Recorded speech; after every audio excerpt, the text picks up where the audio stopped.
sari ni chau ina kan oma heng heng mak tak hi ka hmu ta thut mai ani ka hmu tir chuan ka hlau mang ang le chi ai lutuk chu ka thi dang lo chau ani atial a hnuwa po heng heng mak tak hi ki po ti chau ka a om fu maya ma se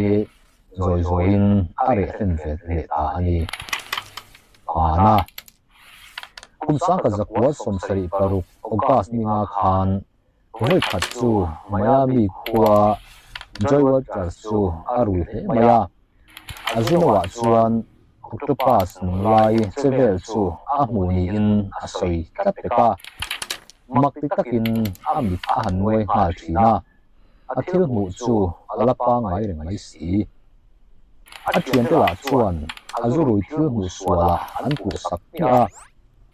joy hmu chiang in ti larun boxi chuan a camera purin azuno chu a alatang ngeya a han prinak chuan a sayang nge chuan octopus chu alo lang tatlat mai ani a thian te pawh chuan an han en ve ngeya mak an ti khem mai joy chuan tuya cheng chi sa reng reng ai du lo pha ta thak mai ani zuwa sim pha nia bok he chan chin hi punch magazine ti som ni panga thali